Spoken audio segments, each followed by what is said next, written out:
Hello class, we're going to start chapter 12 today. Chapter 12 is going to be the first chapter of kind of a 4-chapter block that is going to discuss monetary policy. Remember, we have two basic macroeconomic tools, fiscal policy and monetary policy. Chapter 10 covered Keynes and kind of gave us an introduction to fiscal policy. Chapter 11 gave us some more details on fiscal policy. So chapter 10 and 11 kind of made our fiscal policy block, which we're now done with. We're going to start our monetary block, which will cover chapters 12, 13, 14, and 15. In chapter 12, we're going to cover money and banking. Chapter 13, the Federal Reserve and the Federal Reserve System. And chapters 14 and 15 will cover monetary policy. So you can kind of take it as a block. So we're going to cover chapter 12 today. Make sure you read the chapter. I'd recommend reading the chapter before you watch this video. And then hopefully the video will add to your understanding and maybe clear up some things that you're unclear about. So let's go ahead and start with chapter 12, money and banking. Well, the first question we're going to ask is, what is money? And believe it or not, the definition economists have for money is going to be different than most people's understanding, and that's going to be essential to understanding how monetary policy works. So this is kind of an important endeavor to get this right at the beginning. So money has to serve, from an economist's standpoint, has to serve three functions. Okay, so we're going to take these three functions in order. It has to serve as a medium of exchange, a unit of account, and lastly, a store of value. Okay, so let's work through this one by one. Okay, adjust my camera a little bit here. All right, so a medium of exchange, what does that mean? Okay. Well, basically, a medium of exchange means it must make trade easier. Okay? Money has to serve the purpose of making trade easier. Okay? So you're going to be trading money for goods and services, and the purpose of money is to speed that process up. We might ask the question, why was money invented? Okay, so this is the product of human ingenuity. It must have solved some type of problem. And the problem it solved was what existed really before money. What existed before money? The barter system. And the barter system is where you trade goods for goods. And we still have some of that goes on in the economy today. When I was a kid, I used to trade baseball cards. And you'd trade goods for goods. You'd trade this baseball card for that baseball card. Or sometimes you'd trade baseball cards for other things. Toys or whatever. It didn't have a lot of access to money as a kid. So you'd trade what you had of value, which were baseball cards or other tradable items. But the barter system has a problem, okay? A barter system has the problem of what we call mutual coincidence of wants. Mutual coincidence of wants. So if we're trading goods for goods, you have to have something that I want, and I have to have something that you want, and that can be difficult in the barter system. You know, I remember as a kid, I'd have a baseball card that I was willing to trade, one I didn't want to keep, and sometimes you'd run into the problem of your friend also had that card, so he wasn't interested in another one.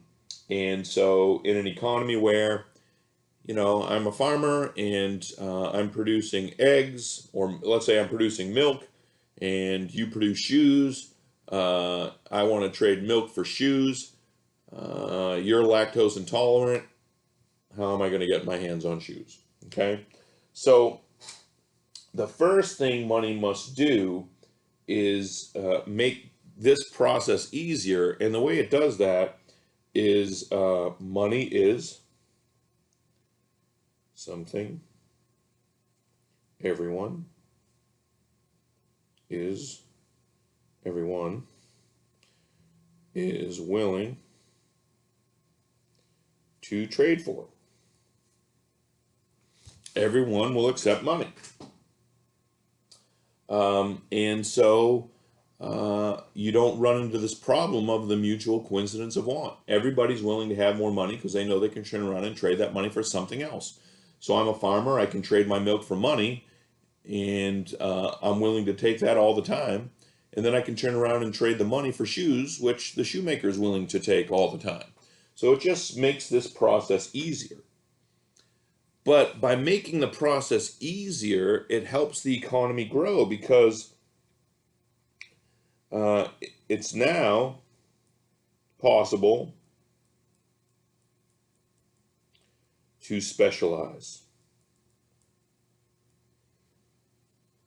So now I don't, with the barter system, you'd run into this problem of mutual coincidence of wants.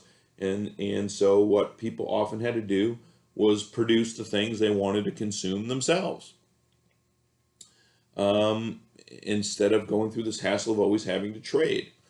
But with money, we can always trade what we produce for money if it's something that people want, and we don't run into this problem of mutual coincidence of wants. And so we're going to be able to specialize. And you remember from 230, specialization leads to increased productivity for a few reasons. One is we become better at what we do the more we do it. Another is we get rid of wasted switching time from producing multiple things. You can focus on producing one thing, so you spend less time switching from task to task. And lastly, in a 230 class, you would have talked about how you can now take advantage of comparative advantage. So people can specialize in those things where they have the lowest opportunity cost.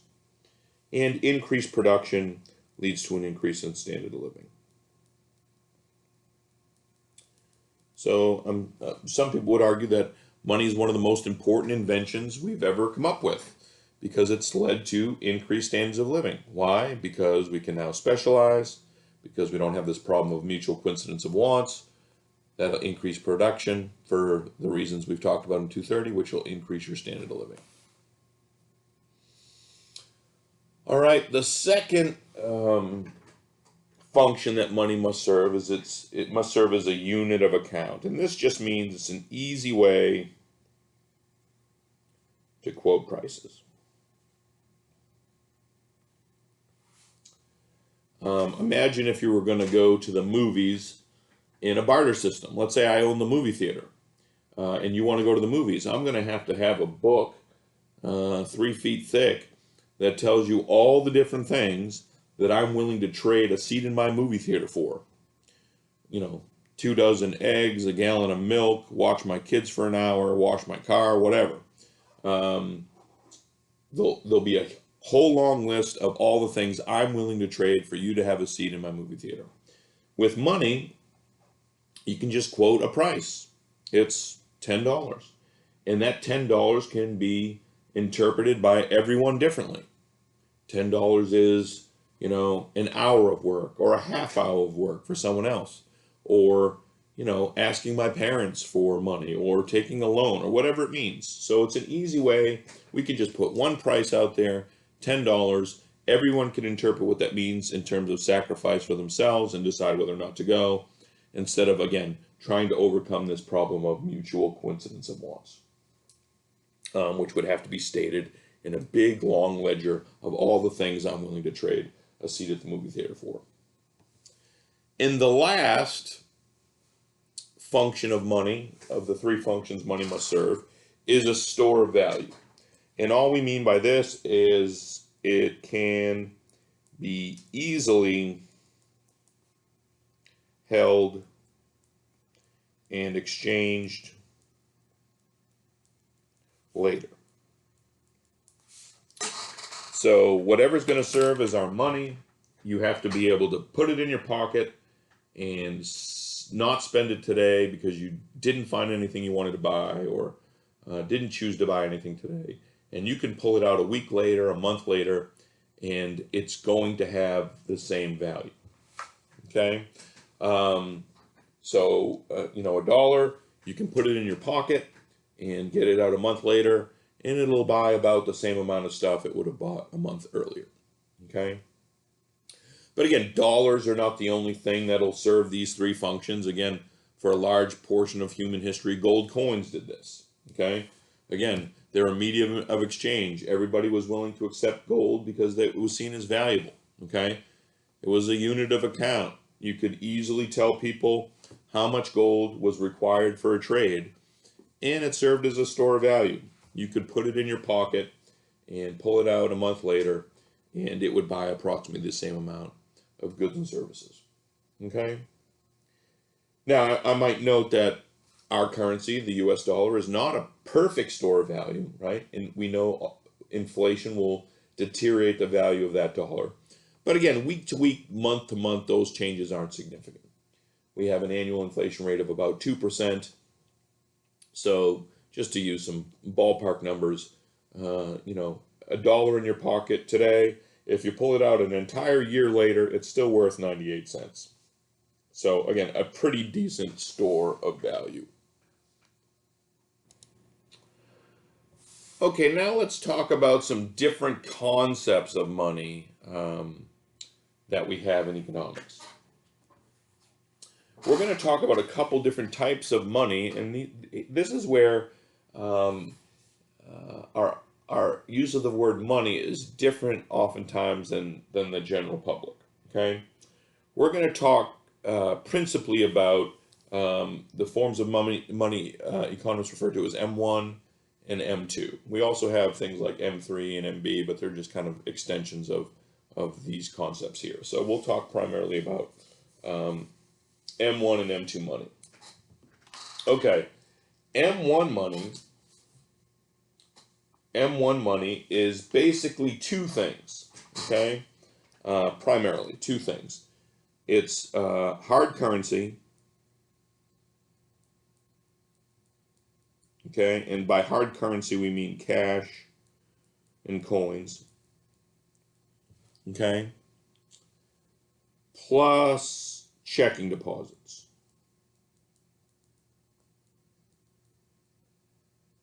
Okay, plus checking deposits. Okay, so again, when you ask most people what do they mean by money, what do they think money is, they're usually just referring to the hard currency, cash and coins. Okay, but checking deposits are money. Checking, you can write a check to exchange for goods and services. Okay, now in the United States, well, I'm going to use 2015 numbers so I can show you the breakout. So in 2015, there was about $3 trillion of M1 money. Okay, and about 1.3 trillion was in cash and coins, and about 1.7 trillion was in checking deposits. Now, there's also a negligible amount of traveler's checks that are included in M1, but so traveler's checks are part of M1, but it's a negligible amount. Okay, I think a couple, tens of billions of dollars in 2015, probably maybe a little more. But again, principally with M1, we're talking about cash and coins.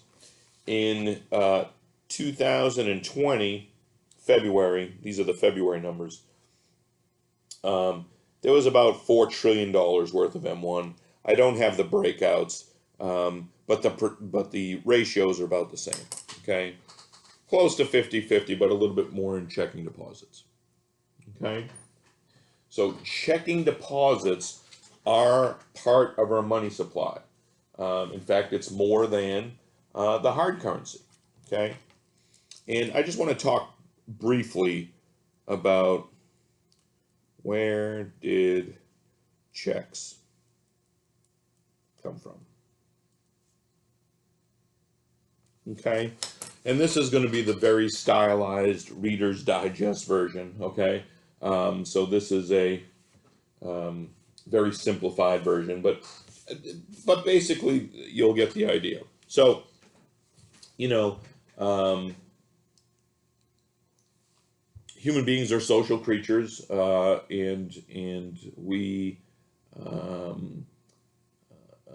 have in history formed little societies, okay, and they give you some protection and can also allow for complementary relationships. So, you know, people would form small towns, and in the small town you'd have, you know, a butcher, a baker, and a candlestick maker, and they could specialize in trade, and that was made even easier with money. So I could make my candles and sell them for money and exchange that money for, you know, meat at the butcher's or bread at the baker's. So people formed these societies, and one specialization was often something you'd have like a goldsmith. Okay, gold was considered valuable. You know, a goldsmith would take the gold that you have and create, you know, goblets or jewelry or whatever else, however you wanted to keep your gold. Okay, and the goldsmith, knowing that he had something valuable, would often be one of the few people with like a strong box. Okay, kind of the equivalent of a safe, but a big, heavy, you know, box constructed with, you know, some type of cast iron or something, and padlocks and a key. And not everyone could afford something like this or really even needed one. But because the goldsmith had, you know, something to store his valuables in, oftentimes people who would have gold and maybe hold it as coins or jewelry or whatever would want to keep it somewhere safe. So they'd often, you know, say, hey, the goldsmith has a safe place to keep this. Instead of hiding it under my pillow, I'll have the goldsmith hold my gold coins, let's say. So the goldsmith kind of became a safety deposit box in a way for the community. And so, you know, let's say I wanted to buy a horse from you. You were selling your horse for 2 gold coins. I agreed to the terms, but my gold coins were at the goldsmith. So I would walk to the goldsmith, say, hey, I need to take out 2 of my gold coins. The goldsmith would have kept a record of this, said, oh yeah, you have 2 gold coins with me, and he'd subtract 2 gold coins from my account, hand me 2 gold coins. I would walk to your ranch and say, okay, I want to buy that horse. You'd say, okay, 2 gold coins. I hand you the 2 gold coins. You hand me the horse. And you say, okay, well, I got 2 gold coins now instead of my horse, but I want to keep this someplace safe. So you'd walk to the goldsmiths and hand them 2 gold coins. Say, hey, can you add 2 gold coins to my account? And you can see that a person could quickly figure out, hey, there's a more efficient way of doing this. Instead of me walking to the goldsmith, getting out my 2 gold coins, he subtracted from my account. I hand them to you. You deposit them into your account. He adds 2 gold coins to your account. How about I just hand the goldsmith a note, or hand you a note with my signature on it that says, move 2 gold coins from my account to your account. And that's what a check is. It's just a set of instructions that tell the bank to move money from one account to another account. It's as simple as that. And just to kind of demonstrate this with, you know, they'll have this news of the weird. And I remember one time reading this news of the weird, and this guy in Montana had gotten a speeding ticket for doing whatever, 80 and a 70 or whatever. And he was really upset about it because it was a long, straight stretch of open road. He could see 10 miles in front of him. He could see 10 miles behind him. There was no one on the road. And he was going over the speed limit, got pulled over by a speed trap, a cop running the speed trap. and got this fine. And he was really upset about it because, like, I'm not endangering anybody. There was no one on the road. Anyway, he went to the place to pay his fine, and he had written out on a new clean pair of underwear his routing number, his account number, the amount of the fine, and he was supposed to pay it, the Department of Motor Vehicles or whatever it was. And he flinged this clean pair of underwear with this information on it at the clerk that he was writing the essentially check for. And the First National Bank of Missoula, Montana cashed the underwear, okay? Because it had all the instructions on it. This is why you can pay with a check by phone. All you have to do is enter your routing number, your account information, and how much you want to transfer, and it'll take place. So you can see checks serve as money. It's just a way of moving money around without actually handing people hard currency. Okay?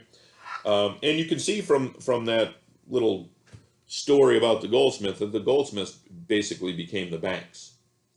Because what happened later was they saw, hey, everybody's writing checks, and the amount of hard currency doesn't change in the vault. People aren't even using as much of this anymore. So what can we do? We can loan some of this out. And they became the first banks. And we'll talk more about the banking system later. Okay? Let's talk a little bit now about M2 money. Okay? M2 money. So M2 money is everything that's in M1. So hard currency, okay? Hard currency and checking deposits are right here. They're part of M2. So M1, everything that's in M1 is in M2, okay? But this also includes savings, and some small time deposits, small CDs, okay, essentially. And in 2015, again, I have those numbers broken down. In 2015, there was about $12 trillion in M2, about 12 trillion in M2. Again, we said M1 at the time was 3 trillion, right? We said M1 at the time was 3 trillion. So there's your M1, 3 trillion. And savings was about 8 trillion. Okay? So that 8 plus 3 is 11, so small deposits were about $1 trillion. Okay? In 2020, again, I don't have them broken out, but in 2020, M2 is about equal to 15 point, again, this is in February, about $15.5 trillion, and about the same percentage breakouts. Okay? All right, so M2 is everything that's in M1 plus savings. Okay?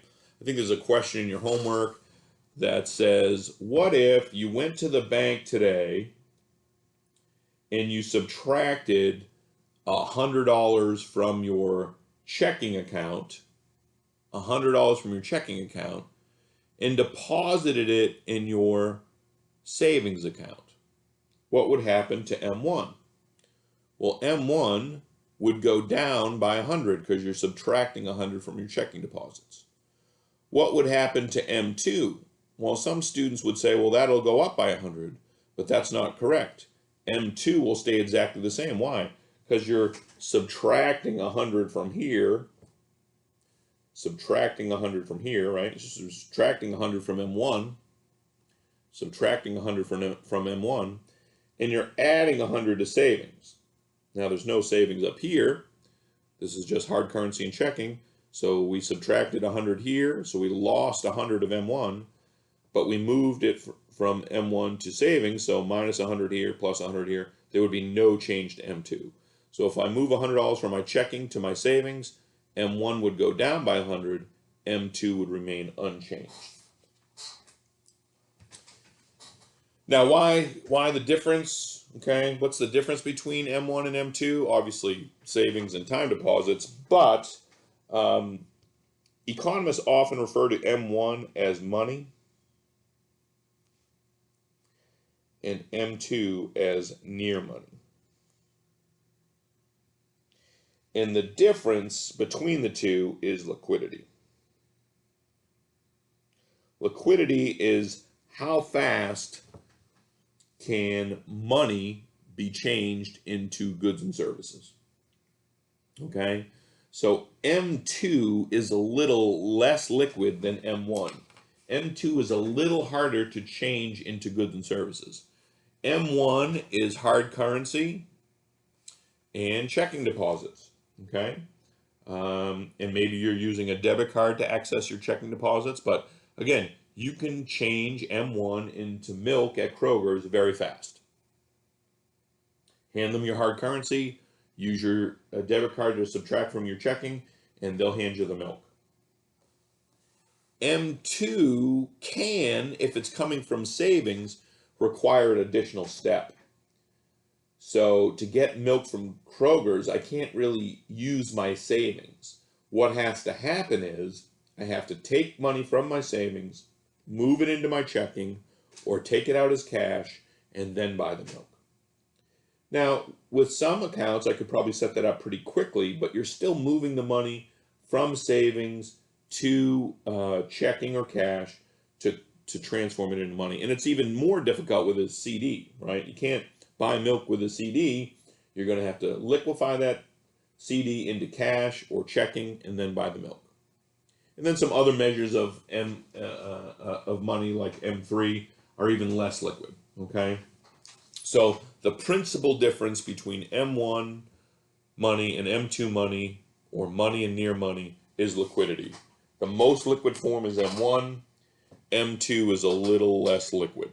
It doesn't become goods and services. It can't be exchanged for goods and services as quickly. It requires some additional step, but not too bad. That's why we call it near money. It's nearly the same as M1, but not quite in exchanging it for goods and services. Okay, let's just talk about a few other issues concerning money. What about credit cards? Are credit cards money? Okay. Are credit cards money? Can you buy something with a credit card? Well, your initial reaction might be, of course I can buy things with a credit card. I buy them all the time. But actually, that's not what you're doing. When you quote unquote buy something with a credit card, what's actually happening is saying, you walk up to the cash register at Kroger's with a gallon of milk, and you run your credit card through as a credit card. What you're actually telling the clerk at Kroger's is, I'm not going to pay for this milk. Visa is going to pay you for this milk later, and then later on, I'll pay back Visa. So I'm not paying for the milk, Visa's paying for the milk. And in the split second that they run the credit card, they're basically asking Visa, electronically, hey, this guy says he's not paying for his milk. He says you're paying for his milk. Is that true? And when it comes back approved, that's Visa's way of saying, yes, we've issued him this card that says he can walk out with the milk and we'll pay for it. Okay? And then later on, he'll pay us back.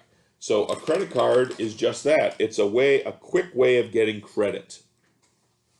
Okay? A quick way of accessing credit.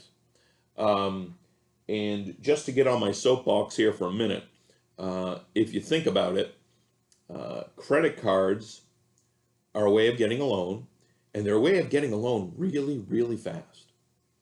Another way to get a loan is to go to a bank and to fill out an application, and for them to do some research on you and get back to you in a few days about whether or not they'll give you the loan. Credit cards do the same thing, except instantaneously fast. Well, how do they do it so fast? Well, they collect a whole lot less information. They might collect information on you at the time you applied for the credit card, and at the time you applied for the credit card, you may have had a job, and you may have not had a whole lot of debt with other credit cards or bank loans. But they don't collect that information real time. They have a whole lot less information on whether or not you're a good credit risk. And as a result, credit card companies charge a whole lot higher rates of interest on balances than, say, banks do. So I can go to the bank and get a loan on my mortgage, or a home equity loan, where my house is serving as collateral to protect the bank, and get a very, very low rate of interest. Whereas a credit card is going to charge me 17, 18% of interest. Well, let me tell you why. Because credit cards know that they're making loans to a good number of people that won't be able to pay them back. They're not charities, so they have to get that money back, so they're profitable. So what do?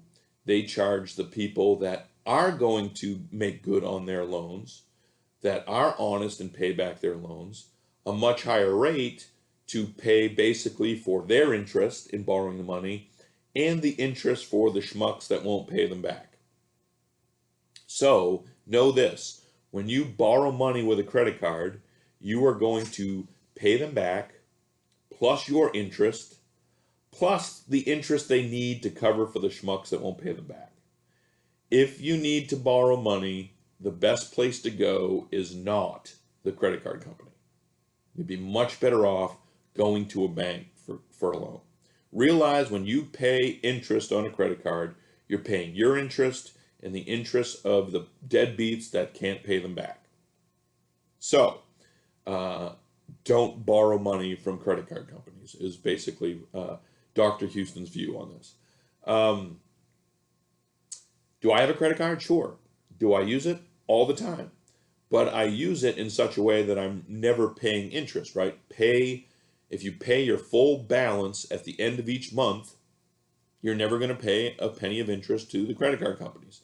So sure, I use it as a convenience. I use it on Amazon and to buy things online or over the phone, just like everybody else. But if you pay back the full balance at the end of each month, you don't pay 1 cent of interest to the credit card company, so you're not paying for the deadbeat who's not going to pay back on their loans. So again, a little bit of a soapbox there, but again, I want you to realize what you're doing when you're paying interest to a credit card company. Okay, the last additional issue here is what gives money its value. Remember, we said this on the first day of class. Money's no longer backed in gold, okay? We have a fiat currency. It's worth something because the government says so. There's no metallic standard, gold or silver or otherwise, backing it up. It's basically going to have value based on what we said at the beginning of the semester: supply and demand, okay, will determine its value, like the value of anything's determined. But we're going to come back to this later, okay? So the interchange of supply and demand and its impact on the value of money, we're going to talk later after we have a better understanding of the money creation process, which is what we're going to turn our attention to now. Okay, let's move on to the second part of the chapter here, where we're going to talk about how banks create money. So you might stop and say, wow, I thought the Federal Reserve is in charge of our money supply. And that is correct. The Federal Reserve is in charge of our money supply, but they don't do all the heavy lifting. The heavy lifting is actually done by the banking system. And in a way, it's kind of like the bank is the puppet that you watch and does all the work, in a sense, but it's the Fed that pulls the strings. They know what to do to get the banks to increase the money supply. And that'll make more sense as we go along a little bit here. Okay? So let's just talk about it generally. Okay? So look, the general principle of money creation. So without all the specifics, how do banks create money?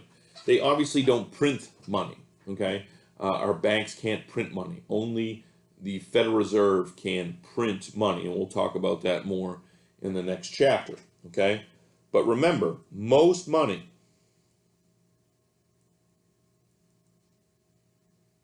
is in the form of a deposit. Most money is in the form of a deposit. Remember, we just finished talking about M1 and M2 money, okay? M1 is hard currency, okay, and checking deposits, and most of it is a checking deposit. And in terms of near money, which is much larger, okay, it's 4 times the size of M1, and it's mostly savings, okay? And savings is a form of a deposit. So remember, we use those 2015 numbers. 3 trillion of M1, about 1.7 trillion of its checking deposits, so more than half. And M2 in 2015 is about 12 trillion. $12 trillion, which means, and we said 8 trillion of it was savings, and 1 trillion was small time deposits. So 9 trillion was in the form of deposits. 1.7 is checking deposits. So we're talking about 10, 11 trillion dollars out of M2 is in the form of a deposit. Only a little over one trillion is in the form of hard currency. So most money is in the form of deposits, and banks create deposits by making loans. Okay, so when a bank makes a loan, let's say I go online and I look for the cheapest place I can get a loan for a new car. I find some online bank. They're going to loan me $20,000. I apply and accept it. They send me a check for $20,000. I'm going to deposit that money in my bank, and so my checking account goes up by $20,000. Okay, until I find that car that I'm going to buy. Okay, in which case I'll write a check, and that check will be deposited in the car salesman's account. Okay, and so on. Okay. All right. Why do banks create money? Why do banks create money? Are they trying to do some type of favor for the Federal Reserve? Okay. Well, no. Banks. Oops, wrong location here. Banks make loans to make profits. Use that symbol pi for profits. Okay, so banks make loans to make profits. Why do banks profit off of loans? Well, there's something we call, because again, if you think about it, banks make loans to individuals who want to borrow, but first the bank has to borrow from us. So they borrow my money. I call that depositing money, but they're borrowing money from me, and they pay me interest on, say, my savings account. But then they loan the money out and charge interest. How is that profitable? They got to pay interest to get my money, and they have to, and then they receive interest when they loan out the money. How is that profitable?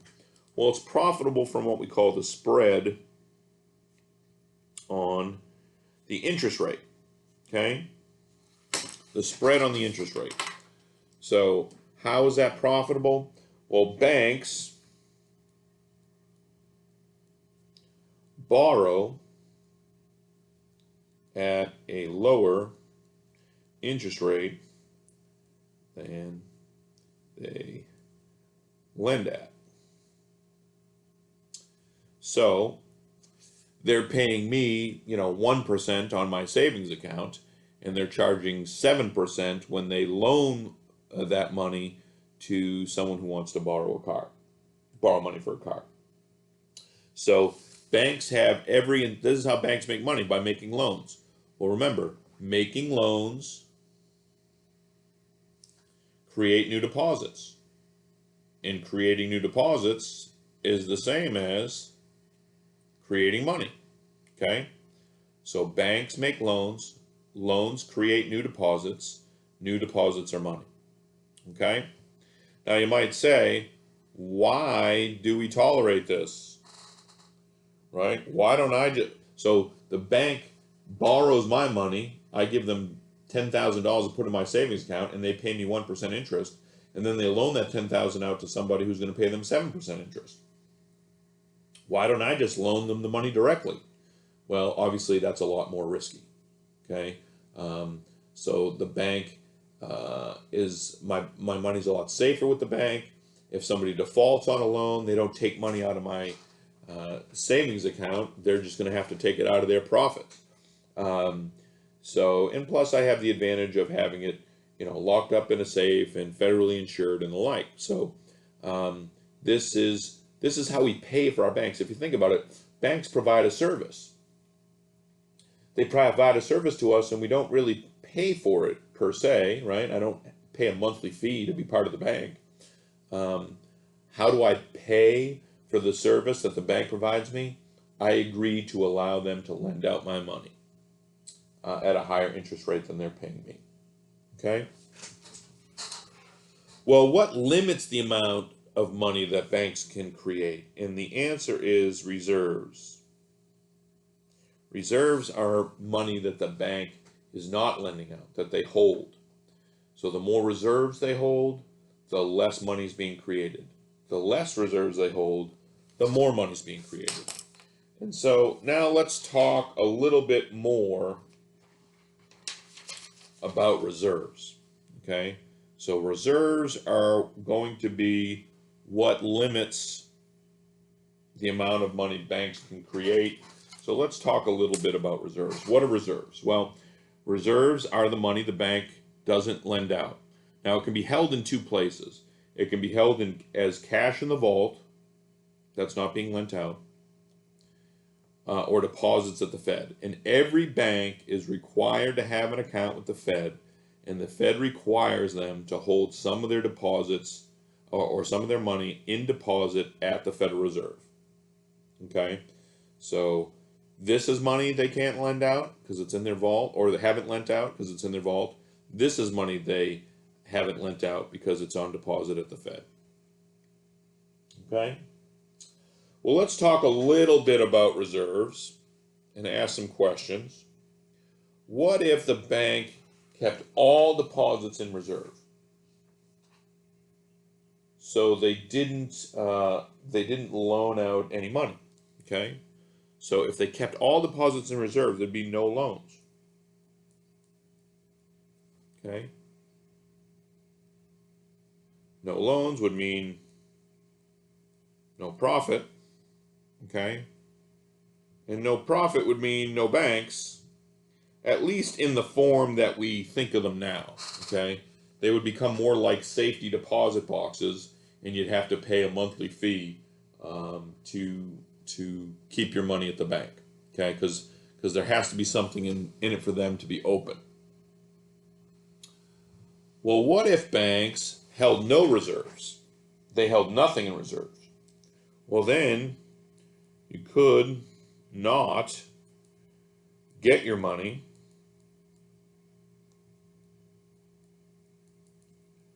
when you wanted it.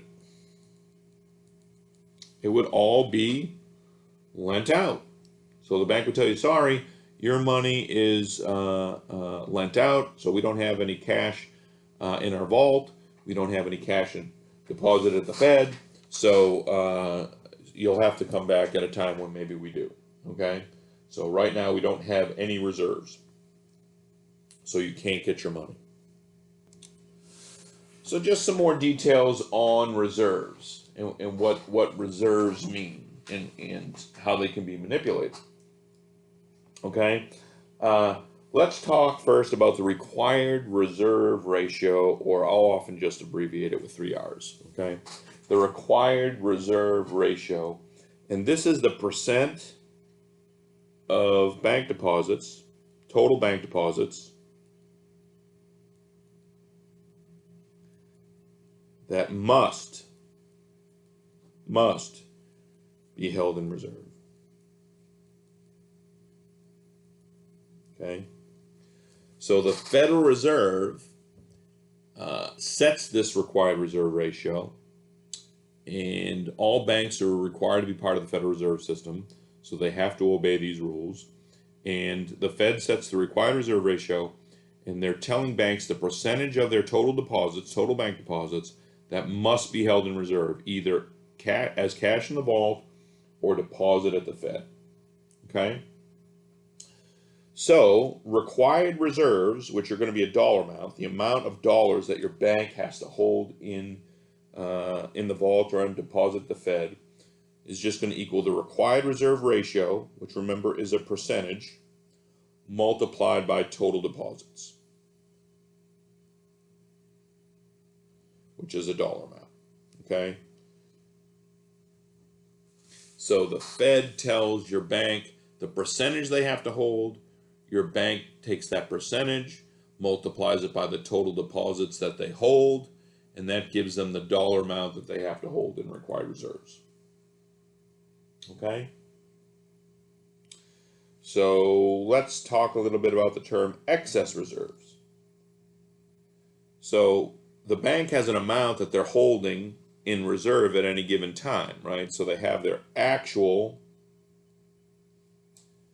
reserves. That's the amount they're actually holding in their banks or at the in their vaults or at the Fed currently. They calculate their required reserves, and they subtract that from the actual reserves. So actual reserves minus required reserves, not the required reserve ratio. So your actual reserves are in dollars, the required reserves are in dollars, and that'll give you, so actual reserves minus required reserves give you the excess reserves. So by excess reserves, we mean the amount of reserves that banks are holding above and beyond what they're required to hold. All right, well, what are banks going to do with their excess reserves? What are banks going to do with their excess reserves? What incentive do they have that'll dictate the behavior of what they do with excess reserves? Well, what do they want to do? To make profits. To make profits, what do they have to do with their excess reserves? Loan them out. Banks want to make as much profit as they can, so they don't want a lot of excess reserves sitting in their vault.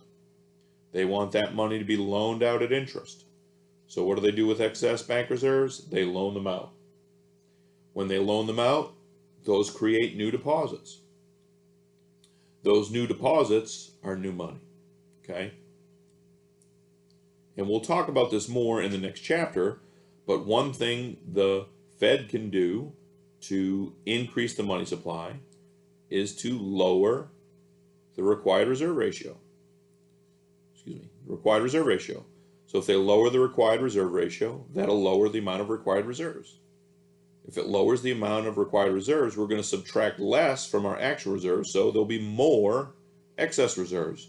If there are more excess reserves, the bank can loan more money out. If they can loan more money out, they'll create more deposits, which create more loans, which create more deposits, and so on.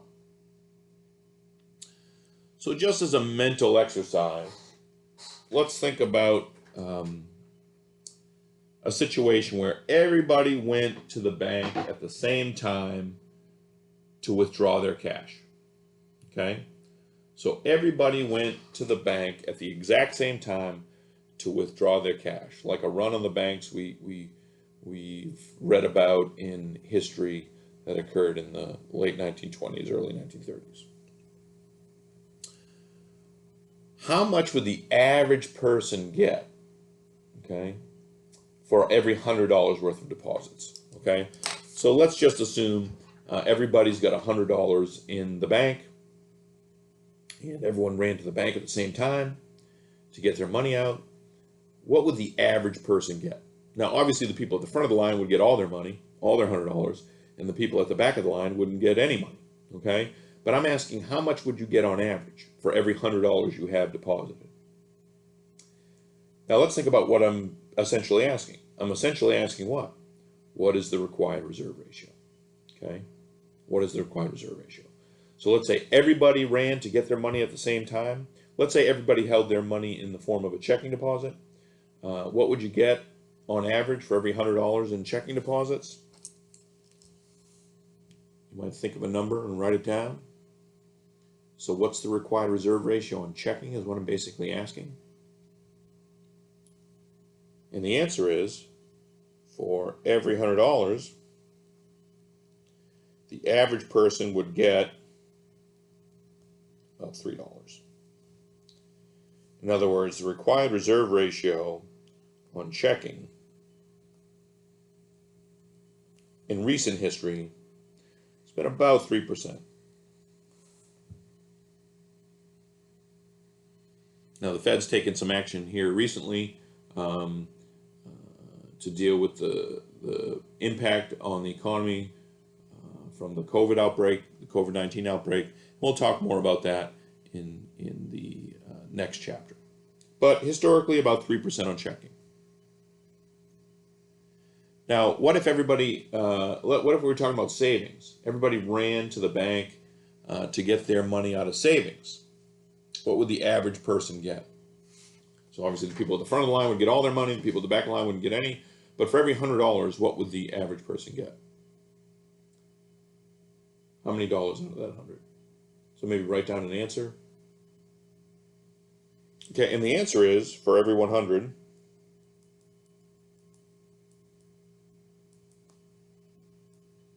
you get 0. So in other words, the required reserve on savings,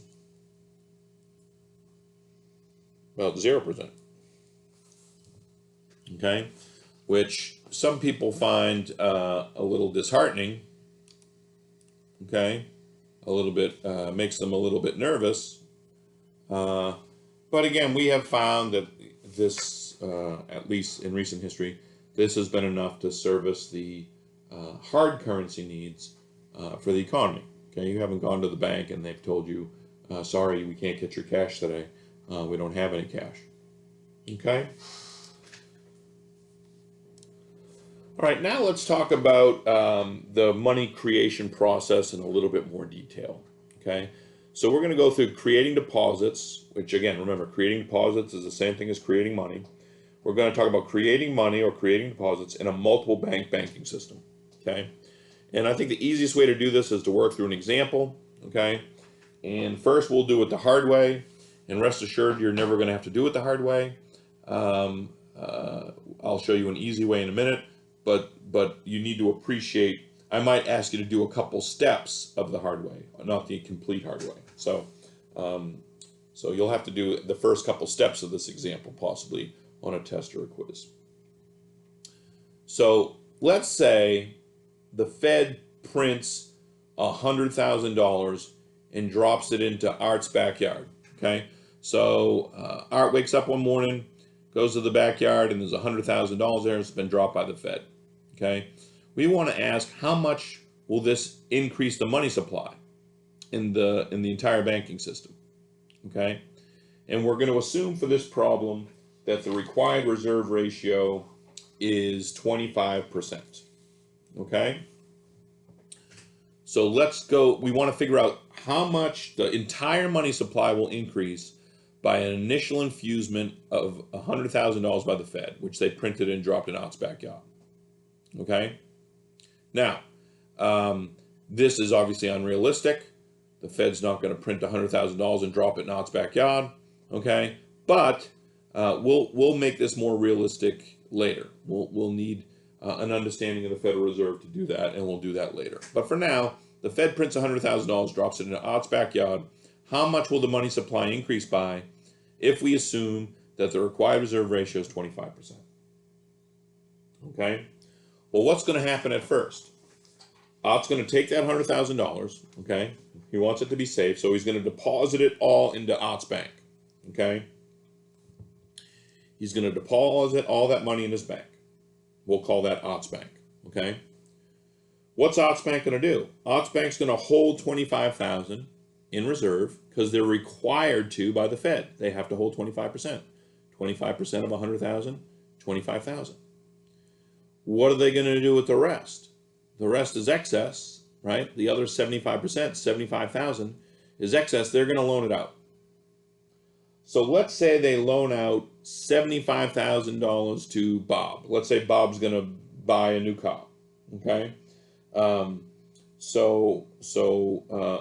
Bob gets maybe the best rate from Ott's bank, but she's going to take that $75,000 and she's going to deposit it into her own bank. So she's going to deposit $75,000 into Bob's bank, okay? So what will Bob's bank do? Bob's bank is going to hold 25% of 75,000. So why don't you pause this, do your calculation. So what is Bob's bank going to hold in required reserve? The answer is 18,750.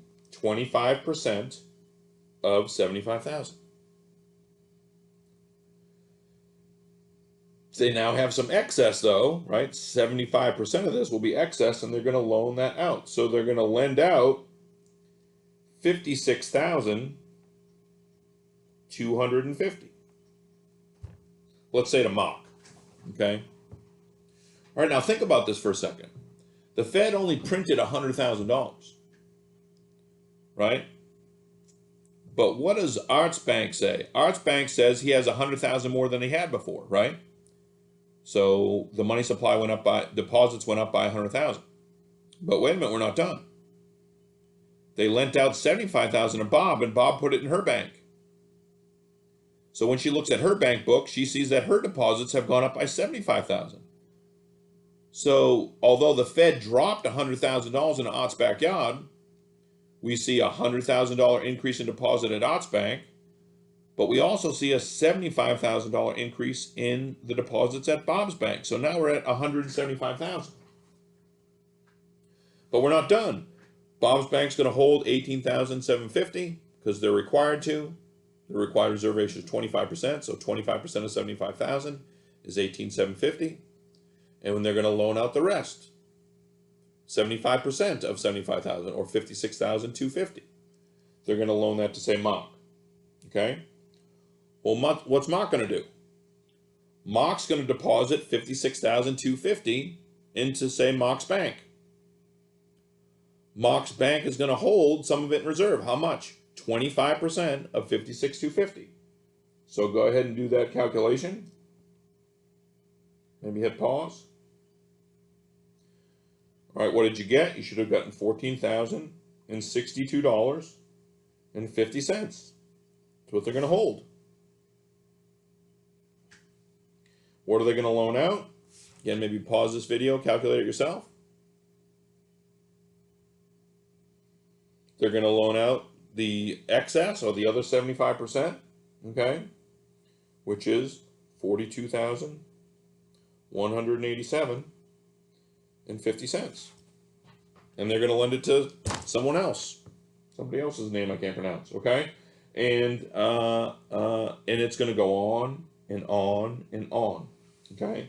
So if we just add up the bank deposits, right, we see Ott's going to have 100,000 in his bank. Bob's going to have, right, so that's Ott's bank, right? Bob's bank is going to have 75,000.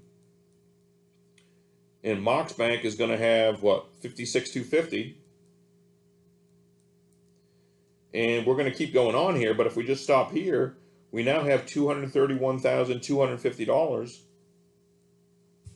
in banks.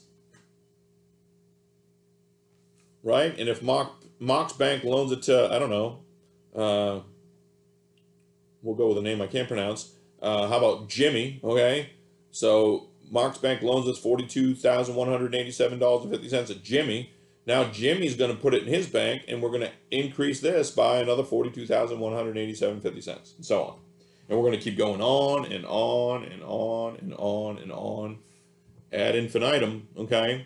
So we don't want to do this eternally, okay? So is there an easy way to do this? And you should be seeing something right now. You should be seeing, hey, this is a multiplicative process. In some ways, similar to what we saw with the Keynesian government spending multiplier, okay? And so we'll talk about that more in a bit, but I want you to start to see that this goes on and on and on. It's going to have a multiplicative impact. All right, so we don't want to do that on and on for infinity. That would take a long time on a quiz or a test. So let's figure out the easy way, okay? So again, same type of question, same question. How much money will be created in the banking system if the Fed prints $100,000 and drops it in Art's backyard? Okay, assuming the required reserve ratio is 25%. Well, the answer is easy. It's just $100,000, the initial amount, times the simple deposit multiplier, okay, which I'll abbreviate the SDM. Well, what's the simple deposit multiplier? You haven't told us how to calculate that yet. Well, let's do that now, okay? So the simple deposit multiplier, the SDM, is equal to 1 over the required reserve ratio. Okay? So in this example, the simple deposit multiplier equals 1 over 0.25, which as a fraction would be 1 over 1/4. How do you solve that? Flip the bottom, multiply it by the top, and you get 4. So to answer the question, how much money would be created in the banking system if the Fed prints $100,000 and drops it in Art's backyard? You take the amount of the initial increase by the Fed, 100,000, and multiply it by the simple deposit multiplier, which is 4. So 4 times 100,000. So the answer is 4 times 100,000, which equals 400,000. Sometimes students will say, well, does that include the original 100,000? Yes. Okay. So the 400,000 is basically the 100,000 that the Fed printed plus an additional 300,000 that was created through this multiplicative process. But I'm usually going to answer for the total increase, and the total increase was $400,000. Okay, so banks acting in their own self-interest are going to take the excess reserves and loan them out. These loans will create deposits, which will create loans. So we're going to get a multiplied impact of the Fed's initial $100,000. And the Fed knows this is going to happen. They know when they print $100,000 and add it to the banking system, that banks will loan it out, and it'll create more than this 100,000. And using the simple deposit multiplier, it'll create $400,000. Okay? All right, so that's how you answer that type of question. Again, I might ask in parts, like we did on the previous page, where I might ask, okay, the Fed injects so much, how much will a given bank hold, how much will it loan out, etc. I could ask you parts of this, but you won't be able to give me the total because we just went through 3 steps and we got to 231, 250. But if I ask you how much will be created in the entire banking system, okay, how much will be created in the entire banking system, you're going to calculate the simple deposit multiplier and multiply it by the initial increase by the Fed. Just as a quick additional example, what if the required reserve ratio equaled 10%? What happens to the simple deposit multiplier? Well, it equals 1 over 0.1, which equals 1 over 1/10 as a fraction. Flip the bottom and multiply it by the top, and you'd get 10. So a decrease in the required reserve ratio leads to an increase in the simple deposit multiplier. Okay? And you might now understand why the required reserve ratio is so low. The Fed sets the required reserve ratio low, so the multiplying effect is very high. Okay? Now, the last thing we're going to mention in this chapter is just kind of we want to just compare and contrast a little bit the simple deposit multiplier and the Keynesian government spending multiplier. There's some similarities and there's some important differences. Okay? So, the simple deposit multiplier is 1 over the required reserve ratio. The Keynesian government spending multiplier is 1 over 1 minus the MPC, marginal propensity to consume. But remember, we said that's also the same as saying 1 over the MPS, the marginal propensity to save. So they're kind of calculated the same way. It's 1 over what limits them, right? Banks are limited by the required reserve ratio. So 1 over the required reserve ratio gives us the simple deposit multiplier. The lower the required reserve ratio, the higher the multiplier. The higher the required reserve ratio, the lower the multiplier. Well, in the same way, the Keynesian government spending multiplier is limited by how much people save. The more people save, the lower the Keynesian government spending multiplier. The less people save, the higher the Keynesian government spending multiplier. Okay? So they're both basically 1 over what limits them. Okay? But some important differences is the Fed controls the required reserve ratio directly. Right? They can by law just or by command just lower the required reserve ratio if they want to, which will increase the size of the multiplier. Okay? No one controls the Keynesian government spending multiplier because they'd have to be able to control how much people save. And in a free country, we don't tell people how much they have to save or how much they can consume. So there's no direct control over the Keynesian government spending multiplier. Well, there is direct control over the required reserve ratio. So that's a distinct difference. Although we are going to find, okay, remember we said in the real world, okay, this is less than 2, and most people would say it's about equal to 1. Okay, so the government spends $1, it's going to create $1 worth of increase. But again, some would say less than 1. Okay, now the simple deposit multiplier in the real world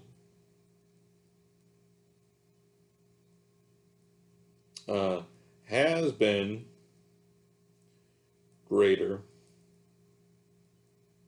than 2, but much less than the simple deposit multiplier calculation would suggest. So in other words, there's some things that we're missing in this calculation. We'll talk about that more later. In fact, the simple deposit multiplier, when you talk about the real world, we talk about the money multiplier, which is going to be significantly less than this because this had some assumptions that don't hold in the real world, like everybody holds every single penny that they control in the form of a deposit, which isn't true. People hold cash. So there are cash leakages. Also, banks do have the incentive to loan out every bit of their excess reserves, but they can't always. Remember, yes, they have every incentive to loan it out to qualified people that they're sure will pay it back, but those people aren't always easy to find, especially during a recession. So when the economy slows down, the real world money multiplier tends to shrink. And again, we'll talk about this more later. All right, guys, so that concludes our discussion of chapter 12. The next chapter we'll cover is chapter 13, which is the basics of the Federal Reserve System. Okay, God bless. We'll talk to you later. Bye-bye.